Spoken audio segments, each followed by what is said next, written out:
ये देखिए महिला विश्व चैंपियन है भारतीय टीम से 5 ये इधर ये देखिए ये मेरी कॉम का गोल्ड मिला है। ये सब अलमारियों में चिपकाती थी ऐसे इन लोगों बस ऐसे मेरी बेटी ऐसे बने नाम कमाए ऐसे छत्तीसगढ़ का।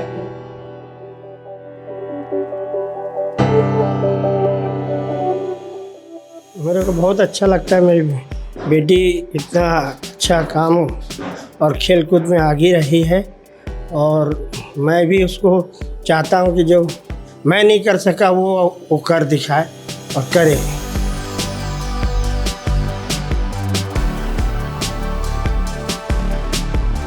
बहुत दिनों का सपना था कि वो सपना साकार हो गया। आज रोज़ भगवान के सामने खड़ी होकर यही प्रेयर करती थी मैं कि जैसे देश में सारी लड़कियां मेडल लाती हैं तो मेरी बच्ची भी एक दिन मेडल ला के देश का नाम रोशन करे। और हर घर की बेटी को यही चाहूँगी कि आभा ही जैसे नाम रोशन करे। और आभा मेरी एक तमन्ना और है कि आभा जो है ओलंपिक तक खेले। ये सपना मेरा अधूरा है जो उसको पूरा करना है। अभी उसको हमेशा यही बोलती हूँ कि यहाँ तक अभी तुम्हारा सफ़र ख़त्म नहीं हुआ है।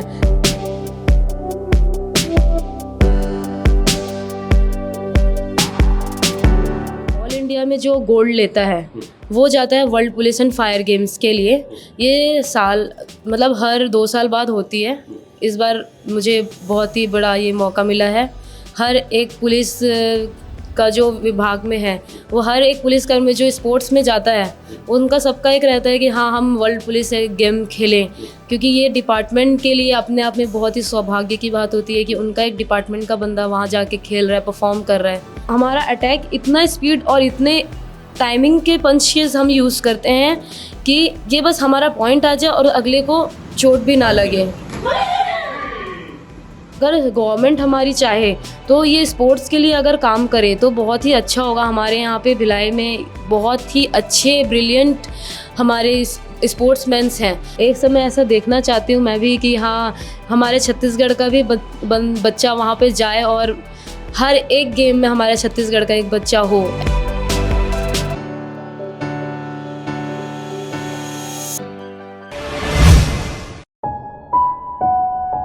देखिए, आभा का मतलब आप बेहतरीन तरीके से समझ पा रहे होंगे। आभा का मतलब होता है चमक, चकाचौंध। और आभा नाम की एक शख्सियत मेरे साथ में है, आभा सिंह है मेरे साथ में। आभा सिंह के बारे में आपको बताना चाहता हूँ कि ये फोर्स में है और इन्होंने वर्ल्ड लेवल पे जो पुलिस की कराटे चैम्पियनशिप है उसमें गोल्ड जीता हुआ है। ये पूरा सफ़र कैसा था, इन्होंने कराटे कब से शुरू किया और इंडिया लेवल पे क्या क्या हुआ, उसके बाद वर्ल्ड लेवल पे कैसे कुछ हुआ, पूरी बात पूछेंगे। आभा बहुत स्वागत है हमारे चैनल में। आभा कैसा लग रहा है आज जो वर्ल्ड लेवल पे, पहले तो आपकी ट्रॉफी का हम थोड़ा सा उसको एंजॉय कर लें। आप भी बता दो उस मूवमेंट को जब आपको ये गोल्ड मेडल मिला था और कहाँ हुआ था ये टूर्नामेंट, किसको हराया था, पूरी बात उस मूवमेंट को याद करा दो एक बार लोगों को। ये मेरा स्टार्ट हुआ यहाँ पे इंडिया में। ऑल इंडिया में जो गोल्ड लेता है वो जाता है world police and fire games के लिए। ये साल मतलब हर 2 साल बाद होती है। इस बार मुझे बहुत ही बड़ा ये मौका मिला है। हर एक पुलिस का जो विभाग में है वो हर एक पुलिसकर्मी जो स्पोर्ट्स में जाता है उनका सबका एक रहता है कि हाँ हम वर्ल्ड पुलिस गेम खेलें, क्योंकि ये डिपार्टमेंट के लिए अपने आप में बहुत ही सौभाग्य की बात होती है कि उनका एक डिपार्टमेंट का बंदा वहाँ जाके खेल रहा है, परफॉर्म कर रहा है, क्योंकि हर किसी को ये मौका नहीं मिलता है। इसमें ऑल ओवर वर्ल्ड के पुलिस के लोग आते हैं एंड फायर पुलिस ऑल्सो, वो सब आते हैं और इसमें खेलते हैं। तो मेरे लिए बहुत कनाडा में जब आप ये इंडिया की जर्सी पहन के उतरी थी उस वक्त जब बाहर का माहौल देख रही थी, वहाँ ढेर सारे पुलिस कर्मी रहे होंगे, आप ही के जैसे लोग रहे होंगे जो आपसे युद्ध लड़ने के लिए तैयार खड़े थे। उस मूवमेंट को जरा बताइए कि वहाँ पर क्या लेवल था, क्या ग्रेस था वहाँ का। बहुत ही अच्छा, मतलब एक अलग ही माहौल था। मतलब वहाँ पे हमारा मतलब देखने में ही बहुत ही मज़ा आ रहा था, क्योंकि इंडिया के लिए रिप्रेजेंट करना अपने आप में एक बहुत ही वो गर्व की बात हो गई थी हमारे लिए कि हाँ हम इंडिया के लिए खेलने आए थे। सब इंडियंस को देख के वैसे भी बहुत ही खुश होते हैं कि ये इंडिया से आए हैं खेलने के लिए। इंडियंस मतलब मज़ा आ गया था वहाँ देख के। डरते भी होंगे इंडियंस को देख के। हाँ, हम लोग का एक अलग ही लेवल का परफॉर्मेंस रहता है। इंडियंस का एक जुनून के साथ खेलते हैं हम लोग। अपना साहस बहुत ही हम लोग के अंदर का एक होता है कि हम लोग किसी भी चीज़ को छोड़ते ही नहीं। हम लोग थोड़े जिद्दी किस्म के होते हैं, तो हम लोग लास्ट तक फाइट करते हैं, चाहे हारे जीते लास्ट तक हम लोग का रुझानपन ख़त्म नहीं होता है उस चीज़ को लेके कि हाँ हमें करना है, मतलब करना है, तो हम लोग उस चीज़ को मज़ा आता है। मूवमेंट के बारे में बताओ जिससे चरणबद्ध तरीके से आप लोगों आपके द्वारा जो है, जो वहाँ आपके अपोनेंट है उन पर आपने जो मैचेस आपने किए वो कैसे थे, उसके थोड़े चरण बताएं। जी पहला फाइट मेरा यूएसए के साथ में था और उनके साथ में फ़ाइट करते करते मुझे थोड़ी चोट भी आ गई थी फर्स्ट राउंड में ही, लेकिन ठीक है, मेरे को मसल टीयर हुआ है, हाथ में मसल टीयर हो गया था मेरा। और उसके साथ में मेरा फिर सेकंड फाइट था कम्बोडिया के साथ में, वो भी लड़की काफ़ी अच्छी थी। और उसके लास्ट फाइट हमारा टीम फाइट हुआ था, उसमें मेरा फिलीपींस के साथ में था, वो भी अच्छी सीनियर्स प्लेयर्स आए हुए थे, काफ़ी एक्सपीरियंस था उनके पास में, हमसे ज़्यादा एक्सपीरियंस था। वो लोग पहले भी वर्ल्ड पुलिस में पार्टिसिपेट कर चुके थे, वो उस टाइप के प्लेयर्स भी आए हुए थे। तो हाथ पे चोट लगी, आपने कहाँ कहाँ फोड़ा सामने वालों को?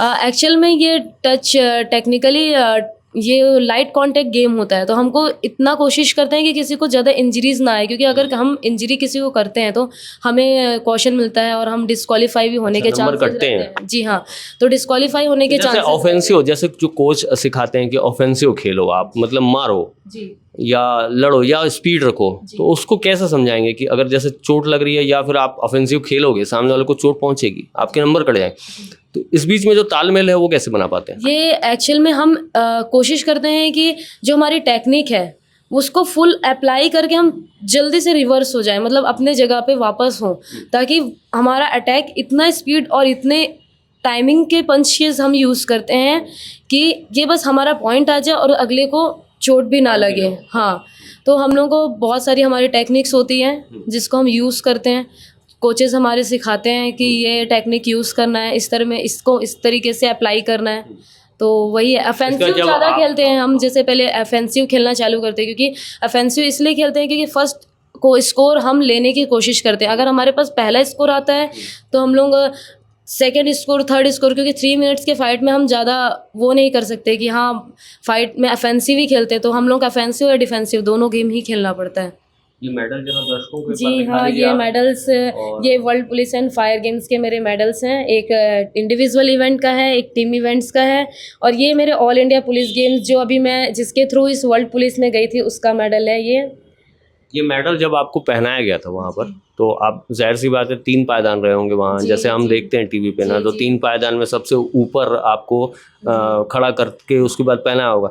उस वक्त जो ग्राउंड या वहाँ जो देखने वाले दर्शक हैं वो कैसा चीयर कर रहे थे, वह क्या माहौल था? इंडिया को लेकर क्या कुछ चिल्लाहट हो रही थी, कुछ इंडिया इंडिया बोल रहे थे लोग? इंडिया इंडिया इंडिया करके होता है, और जो हमारा राष्ट्रगान है वो भी बजता है, फ्लैग को लेके इस तरीके से हम मतलब फ़ोटो खिंचाते हैं, बहुत ही अच्छा रहता है। इंडियंस को देख के मज़ा आ जाता है। इंडियंस, कुछ बहुत सारे इंडियंस भी आए थे हम लोगों का फाइट्स देखने के लिए कनाडा में, तो मज़ा आ गया था वहाँ पे। इंडियंस के लिए बहुत चीयर अप हो रहा था, तो मज़ा आया। CISF में जॉब है इनकी, और CISF मतलब होता है कि जो इंडस्ट्रियल फोर्स होती है, इंडस्ट्रियल सिक्योरिटी के लिए जिन्हें तैनात किया जाना चाहिए था, उस तरह की जो फोर्स होती है उसमें इनका चयन स्पोर्ट्स कोटे से हुआ है। तो CISF में जो एज ए हेड कांस्टेबल हुआ है, तो CISF में आपको कैसा लगता है कि एक वर्दी को पहनना और भारत के लिए इस तरह से आप स्पोर्ट्स में भी रिप्रेजेंट कर रहे हैं, और अब इंडस्ट्रियल फोर्स को, एक पैरामिलिट्री फोर्स को भी इस तरह से एक वहाँ की भी ज्वाइनिंग, तो ये जो ग्रेस है वो कैसा लगता है? उसका फील क्या आता है अंदर से? वर्दी पहनना अपने आप में एक बहुत ही गर्व की बात है। देश की सेवा कर रहे हैं हम वर्दी पहन के, और ये है कि मेरा 2018 में हुआ था। मैंने गेम स्विच किया हुआ था। मैं बॉक्सिंग कर रही थी, और बॉक्सिंग के थ्रू मेरा CISF के अंदर भर्ती हुआ है, और मैं कंटिन्यू बॉक्सिंग ही कर रही थी। बस CISF के अंदर मेरे को ऐसा कराटे खेलने के लिए एक लेटर निकला था, तो मेरे सीनियर्स जो हैं उन्होंने बोला कि तुम कराटे खेलो, क्योंकि तुम कराटे की भी पहले मेडलिस्ट रही हो, ऑल इंडिया में मैं पहले भी मेडलिस्ट रही हूँ। मेरे कोच सर है जो शशांक गुप्ता, उनके अंडर में मैं रह के यहाँ पे प्रैक्टिस करती थी छत्तीसगढ़ में, और उन्हीं के अंडर से मैं प्रैक्टिस करके यहाँ पे आज मेडल लेके आई थी 2014 में जूनियर्स में। अंडर 21 गर्ल्स में मेरा लास्ट मेडल रहा था कराटे के अंदर। उसके बाद मैंने गेम स्विच किया था 2015 में, बॉक्सिंग गई Olympian mister Rajendra Prasad sir जयंती स्टेडियम में, वहाँ पे मैंने प्रैक्टिस स्टार्ट की थी और भी कंटिन्यू मैं प्रैक्टिस करते करते अपना गेम को प्रोग्रेस करते करते मैं नेशनल लेवल्स तक छत्तीसगढ़ को रिप्रेजेंट किया। पीछे जाएंगे। आभा 7 साल की थी और 7 साल की एक छोटी सी बच्ची है, वो मैदान पे जाती है और अपने लिए इस तरह से एक दुनिया तलाशती है और उसे कराटे और इस तरह की जो फिजिकल फिटनेस वाले गेम है, इन्होंने बीच में गेम स्विच भी किया था, बॉक्सिंग भी किया। तो वो 7 साल में जब छोटे थे तो कराटे ही क्यों चूज़ किया था? क्या ऐसा लगता था कि लड़कियों को स्ट्रांग होने के लिए ये सब सीखना जरूरी है? ये तो नहीं सोचा होगा कि वर्ल्ड लेवल पे इतना बड़ा टूर्नामेंट कभी जीत पाएंगे आप? कुछ बचपन की सोच है, वो बचपन में कुछ सोच के गए होंगे कि ऐसा बच्चों को सीखना है, या माता पिता बोलते होंगे कि बेटी स्ट्रांग बनो? एक्चुअल में ऐसा हुआ था कि मेरी माता श्री को बहुत ही ज़्यादा इंटरेस्ट था। तो मतलब मेरा क्या था कि मैं शकुंतला विद्यालय से मेरी पढ़ाई स्टार्ट किया और वहीं से मैंने ख़त्म की है। तो शकुंतला विद्यालय में स्पोर्ट्स में कराटे के लिए हुआ था, तो मेरी मम्मी ने उसमें कर दिया था, मुझे डाल देते, क्योंकि मेरी पढ़ाई में ज़्यादा मन नहीं लगता था बचपन से। तो वहीं से स्टार्ट हुआ था मेरा जर्नी। अच्छा, जैसे एक मतलब स्पोर्ट्स फिगर बनने के लिए क्या करना होता है? अगर आपके जैसा स्ट्रेंथ तो बहुत ज़रूरी होती होगी, स्ट्रेंथ के लिए फिजिकल फिटनेस के ऊपर बहुत ध्यान देना होता होगा, एक्सरसाइज वगैरह। आपकी जो रूटीन रही है स्पोर्ट्स को लेकर, डाइट से लेकर सब कुछ, वो थोड़ा बताइए ताकि आपसे लोग इंस्पिरेशन ले सकें। जी, एक्चुअल में ये है कि मैं सुबह पहले तो जब अभी भी है कि मैं 5 बजे उठ जाती हूँ और फिर रनिंग फिज़िकल रनिंग कर मैं एक्चुअल में मेरी रनिंग तो वैसे बहुत ज़्यादा है। मैं सैटरडे 21 किलोमीटर्स की मेरी रनिंग रहती है। ऐसे पर डे पर हेड पे मैं 5 to 10 किलोमीटर्स की रनिंग मतलब मैं करती ही हूँ।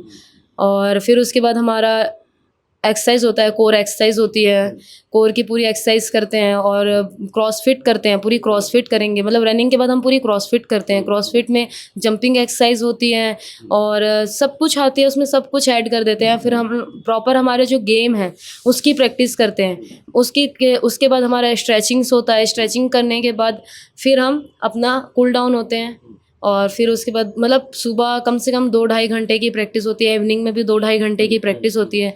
और जब हमारे मैचेस कुछ करीब आ रहे होते हैं तो हम उसको बढ़ा देते हैं, प्रैक्टिस को बहुत ज़्यादा बढ़ाते हैं। और रहा डाइट का सवाल, तो डाइट में हम अपने ड्राई फ्रूट्स, सुबह उठ के चना, मूंगफली, ये सब कुछ खाना है और उसके बाद हमारा ड्राई फ्रूट्स खाना है। फिर हम ऐसा कुछ भी ज़्यादा नहीं खाते जो जैसे जंक फूड्स हैं, हम लोग इसको बहुत अवॉइड करते हैं, कोशिश करते हैं कि हम ना ही खाएं। और मैं तो एकदम छोड़ देती हूँ टोटली, वैसे तो एकदम टोटली छोड़ देती हूँ। 3 महीना ठीक है नहीं खाते हम, 3 महीना कम से कम। जब हमारा कोई भी एक टूर्नामेंट्स आता है तो हम 3 महीने तक ऐसी चीज़ों को नहीं खाते जो हमारा हेल्थ इश्यूज़ करे या हमारा ख़राब कर दे प्रैक्टिस को। क्योंकि हम एक दिन की भी अगर प्रैक्टिस छोड़ते हैं तो हमको ऐसा बोला जाता है तुम 3 दिन पीछे हो रहे हो। तो इसलिए हम कोशिश करते हैं कि हम अपनी एक दिन की भी प्रैक्टिस को मिस ना करें। यहाँ तक के सफ़र का जो क्रेडिट है वो जाहिर तौर पे गुरु होंगे, माता पिता होंगे। आप किसको देना चाहते हैं? किन लोग, आप कौन से लोग हैं? आपके यार दोस्त भी होंगे, वो भी होंगे, तो आप किनको क्रेडिट देना चाहती हैं कि जो यहाँ से लेकर, बचपने से लेकर आपको यहाँ तक लेकर है और आज आप इस पायदान पे हैं? जी, सबसे पहले तो मेरे माता पिता दोनों ने मतलब बहुत सहयोग किया। मेरी माँ बहुत सपोर्टिव है मेरे स्पोर्ट्स के लेके और काफ़ी केयरिंग भी है। और इसके बाद मेरे गुरु, मेरे यहाँ के गुरु कराटे के सेंसेई शशांक गुप्ता सर, और मेरे बॉक्सिंग के कोच मिस्टर राजेंद्र प्रसाद, उन्होंने भी मेरा बहुत सहयोग किया है। और मेरे वहाँ पर जो कोचेज़ रहे हैं जिनके अंडर में मैंने प्रैक्टिस किया है, दिल्ली में रह के मैंने विक्की यादव सर के अंडर में प्रैक्टिस किया है अभी।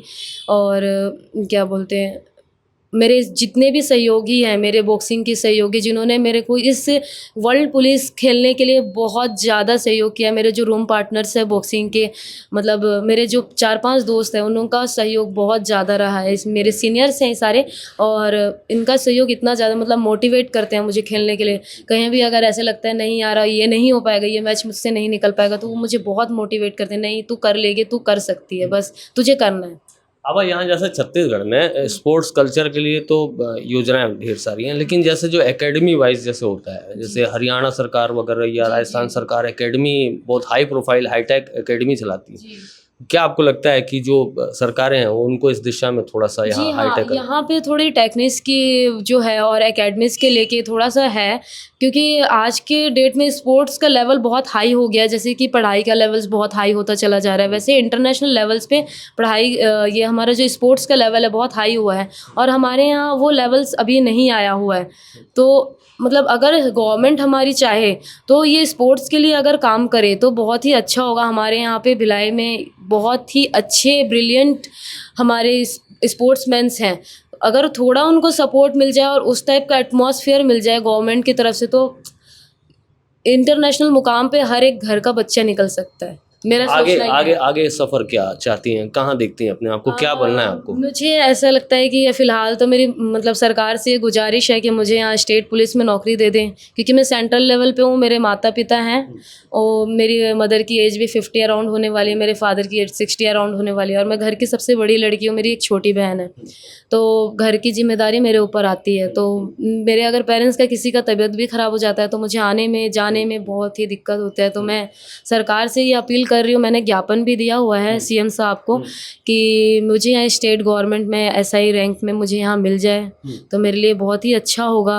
मैं अपने माता पिता का देख रेख करते हुए अपने स्टेट का नाम रोशन करूँगी। और भी मैं इंटरनेशनल्स खेलने की पूरी तैयारी कर रही हूँ।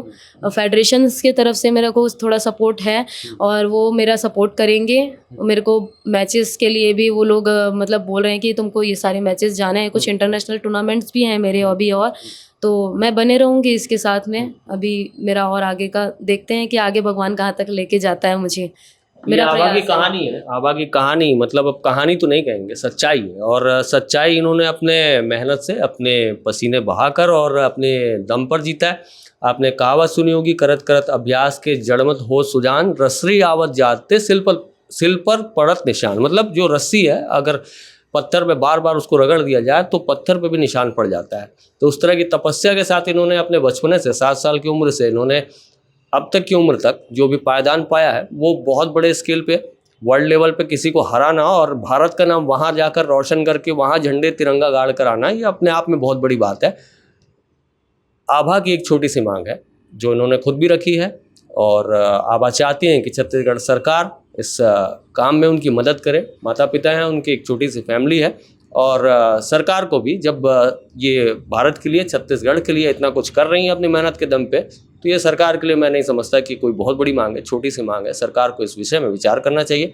हाँ, छत्तीसगढ़ में खेल कल्चर को डेवलप करने के लिए, जैसे आभा ने बताया और मेरी भी जो जानकारी कहती है कि स्पोर्ट्स की जो एकेडमी है वो थोड़ी सी उसको इनहेंस करने की ज़रूरत है, डेवलप करने की, अच्छे कोचेस देने की ज़रूरत है। तो इस तरह से अगर आप प्रयास करेंगे, सरकार और जो प्रतिभागी हैं मिलकर प्रयास करेंगे, तो बहुत ज़्यादा रिजल्ट अच्छे आएंगे। ठीक बोल रहा हूँ आभा? बिल्कुल बिल्कुल, आप सही बोल रहे हैं। मैं भी यही देखना चाहती हूँ कि छत्तीसगढ़ का, जैसे आज के डेट में हरियाणा पंजाब का हर किसी गेम में, हरियाणा पंजाब का एक बंदा किसी न किसी गेम में एक हाई लेवल पे है। मैं एक समय ऐसा देखना चाहती हूँ मैं भी कि हाँ, हमारे छत्तीसगढ़ का भी बच्चा वहाँ पे जाए और हर एक गेम में हमारे छत्तीसगढ़ का एक बच्चा हो। एकेडमीज़ तो हमारे पास कोचेज़ बहुत अच्छे अवेलेबल है। मैंने यहाँ तक ये देखा है, हमारे पास मतलब बोलते हैं ना जगह और उस तरीके के, हाँ, सरफेस नहीं है कि उस लेवल की तैयारी अगर बच्चा करना भी चाहता है तो उसको, हमारे यहाँ पे जैसे मैं एक मिडिल क्लास फैमिली से बिलोंग करती हूँ, तो मुझे बहुत कुछ को देखते एडजस्ट करके प्रैक्टिस करना पड़ता है। तो अगर हमको वो चीज़ मिलेगा, वो प्लेटफॉर्म मिलेगा कि हाँ यहाँ पे बच्चे को सब कुछ है, तो वो हाई रैंक तक पक्का पहुँचेगा। मतलब पहुँचना ही है उसको, वो टेक्निक्स और वो ग्राउंड मिलेगा खेलने के लिए, तो उसके लिए वो जगह जाके वो नया टाइप का नहीं होगा, उसको लगेगा मैं अपने होम ग्राउंड पे खेल रहा हूँ, तो वो अपनी बहुत अच्छी परफॉर्मेंस दे के आएगा। ये आभा की बात है, और हमारी इनकी बातचीत आपको कैसी लगी ज़रूर बताइएगा। आभा को प्रोत्साहित ज़रूर करिएगा, कमेंट बॉक्स आपका है, ज़रूर लिखिएगा। और इन विचारों पे आप क्या सोचते हैं, आपके बच्चों को आप कैसे फिट रखना चाहते हैं, बच्चे क्या सोचते हैं इनसे इंस्पिरेशन लेकर, वो क्या चाहते हैं अपनी ज़िंदगी को। जो कुछ बच्चे इधर उधर और गलत दिशाओं में चले जाते हैं, वो अपनी दिशा को अगर चेंज करना चाहते हैं, अच्छी दिशा में बढ़ना चाहते हैं, तो आभा से बहुत कुछ सीखा जा सकता है। और हमारी वीडियो पे आपकी जो भी राय होगी, कमेंट बॉक्स आपका है, उसमें ज़रूर रखिएगा। वीडियो को आगे ज़रूर बढ़ाइएगा। बहुत बहुत धन्यवाद जी। बच्ची ने बताया कि आपने बहुत कुछ प्रोत्साहित किया, आज बच्ची को यहाँ खड़ा देखे हुए कैसा लग रहा है? बहुत अच्छा लग रहा है। बहुत दिनों का सपना था कि वो सपना साकार हो गया। आज रोज़ भगवान के सामने खड़ी होकर यही प्रेयर करती थी मैं कि जैसे देश में सारी लड़कियां मेडल लाती हैं तो मेरी बच्ची भी एक दिन मेडल ला के देश का नाम रोशन करे। और हर घर की बेटी को यही चाहूँगी कि आभा ही जैसे नाम रोशन करे। और आभा, मेरी एक तमन्ना और है कि आभा जो है ओलंपिक तक खेले। ये सपना मेरा अधूरा है जो उसको पूरा करना है। अभी उसको हमेशा यही बोलती हूँ कि यहाँ तक अभी तुम्हारा सफ़र ख़त्म नहीं हुआ है, अभी तुम्हें ओलंपिक गेम में जाना है। चाहे वो 2 ही गेम एक मेरी बच्ची चुनी है, एक तो कराटे चुनी थी और एक बॉक्सिंग, और बाकी जो छोटे मोटे गेम्स हैं वो तो कर ही लेती है, उसके लिए कॉमन है वो सब। लेकिन चाहे बॉक्सिंग के क्षेत्र में हो या कराटे के क्षेत्र में, मैं दोनों गुरुओं से प्रेयर करूँगी। 2 गुरु हैं इनके, एक तो कराटे वाले गुरु हैं और एक बॉक्सिंग वाले गुरु जो हैं, जो इनका बहुत सहयोग किए हैं। मैं तो एक निमित्त मात्र हूँ। बच्ची मेरी है, इनकी बच्ची, हमारे दोनों माता पिता की बच्ची है। लेकिन दोनों से अनुरोध करूँगी कि दोनों गेम अगर मेरी बच्ची बहुत अच्छे परफॉर्मेंस करती है, दोनों का, एक कराटे का एक बॉक्सिंग का, तो इसका सहयोग करके इसको उस मुकाम तक पहुँचाए ओलंपिक का। उस दिन मेरा पूरा सपना उस दिन पूरा होगा जिस दिन मेरी बच्ची ओलंपिक में खेलेगी। मेरा नाम सरिता सिंह है, मैं यूपी से हूँ जी। यूपी में कहाँ से हैं आप? यूपी में मैं आप इतना अच्छा परफॉर्म कर रही हैं। मेरे को बहुत अच्छा लगता है मेरी बेटी इतना अच्छा काम और खेल कूद में आगे रही है। और मैं भी उसको चाहता हूँ कि जो मैं नहीं कर सका वो कर दिखाए और करे। मेरी यही तमन्ना है और उसके लिए आगे यही सोचता हूँ जितना आगे जा सके वो जाए। सरकार से वो चाहता हूँ कि वो बच्ची वो जो चाहती है कि उसको अपने स्टेट में नौकरी दे और वो मैं छत्तीसगढ़ के लिए खेलूँ, उसके लिए सोचा जाए, उसको अपनी बेटी को बुला दिया जाए छत्तीसगढ़ में। मेरा यही खास है। मेरा परिचय, मेरा नाम हरिंदर नारायण सिंह है। मैं सुपेला में दक्षिण गंगोत्री में रहता हूँ।